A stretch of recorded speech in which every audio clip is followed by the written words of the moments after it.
Renan, para a sua eventual eleição, Renan presidente do Brasil, quais são as principais reformas que você acha que é necessário, assim? Vamos falar de 3 principais reformas hoje. A principal é a reforma do Código Penal e Processo Penal, para aumentar a pena para vagabundo, para não permitir que o vagabundo, após ser preso, possa sair da cadeia, que é a famosa saidinha, a progressão penal, para punir muito reincidente. Então, um criminoso que roubou você, vamos supor, o criminoso roubou você a mão armada uma vez, ele foi preso.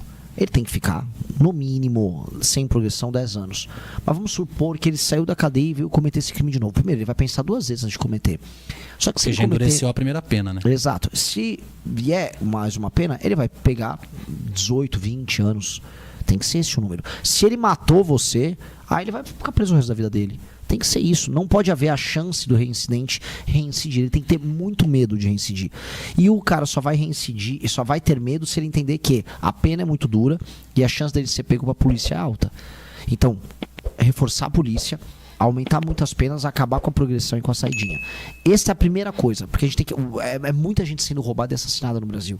Os números são muito altos. E aqui no Paraná eu entendo que, como os números não são tão altos quanto outros lugares do Brasil, como São Paulo capital, ou como o Nordeste inteiro, Rio de Janeiro, parece que esse assunto não é tão importante como ele realmente é. Mas ele é. Ele é hoje o assunto que é a maior preocupação dos brasileiros e ele precisa ser resolvido. E eu sei que ele atinge os paranaenses aqui. Eu sei que deve ter assalto aqui em Cianorte, com certeza. Claro. Então, isso é uma realidade muito triste que nós temos aqui. Outra é uma reforma fiscal, que é resolver as contas públicas do Brasil, porque o PT voltou a estourar as contas públicas e aí é por isso que o PT está cobrando imposto. Para eu baixar imposto de todo mundo, eu preciso reduzir as contas, melhorar as contas públicas. Isso precisa ser resolvido já, tá? E a terceira reforma que eu faço. Porque antes de baixar um imposto, você tem que fechar a torneira de gastos. Exato. Senão... É igual falar assim, olha, gente, eu vou... O cara cobra muito caro o preço da comida num restaurante, só que não adianta nada se ele tá pagando um salário super alto para uns funcionários que nem trabalham no restaurante. Se o custo dele tá alto, o preço dele vai acabar ficando alto. Sim. É a mesma coisa o governo com a gente. Ele cobra imposto alto porque ele gasta mal demais. Então eu vou fazer ele gastar melhor e aí eu faço baixar o imposto. Isso precisa urgente para as pessoas. E terceiro, uma coisa que também é muito importante, que é lei e ordem e segurança jurídica. Então a gente fala, o que é segurança jurídica? Ora, quando você vê um ministro do STF participando de um jantar com criminosos, como o pessoal do Banco Master, você sabe que a justiça está à venda. Porque o cara do Banco Master está comprando ele. Quando você vê que o MST invade um terreno ou uma casa e nada acontece. Quando você vê que um prefeito toma uma decisão e essa decisão é derrubada por um juiz, você percebe que a justiça não trabalha a favor das pessoas, que não há lei no Brasil e que as pessoas são desrespeitadas e que qualquer um que tiver poder pode manipular a justiça porque ele pode comprar a justiça. Nós temos que tirar o poder do STF, nós temos que dar poder novamente para as pessoas e os juízes não podem mais ficar inventando moda. Eu vou contar uma coisa para você. Vê uma ativista do movimento negro, uma mulher que recebe dinheiro da gringa pra ficar defendendo bandido no Brasil. E ela escreveu um artigo horrível atacando a Embraer.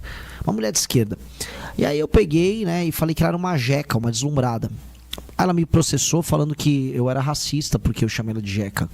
E aí o juiz falou, não, isso é um absurdo. Aí foi pra uma desembargadora mulher feminista e ela falou, não, jeca é racismo. E me condenou. Então, como você vai confiar na justiça quando uma juíza inventa um conceito novo de uma palavra? Não existe isso. Isso é uma invenção da juíza. Só que a juíza se sentiu na liberdade de fazer isso.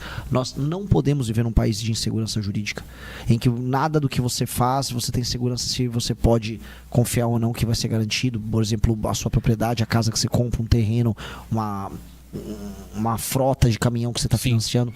Tudo isso é uma loucura. Então nós precisamos resolver isso. São os 3 temas principais do Brasil. Ótimo. O que você acha do Renan como futuro presidente do Brasil? Vamos espalhar as notícias para todos. E não se esqueça de deixar seu like e se inscrever no canal para juntos batermos a meta de 1000 inscritos. Obrigado e nos vemos no próximo vídeo.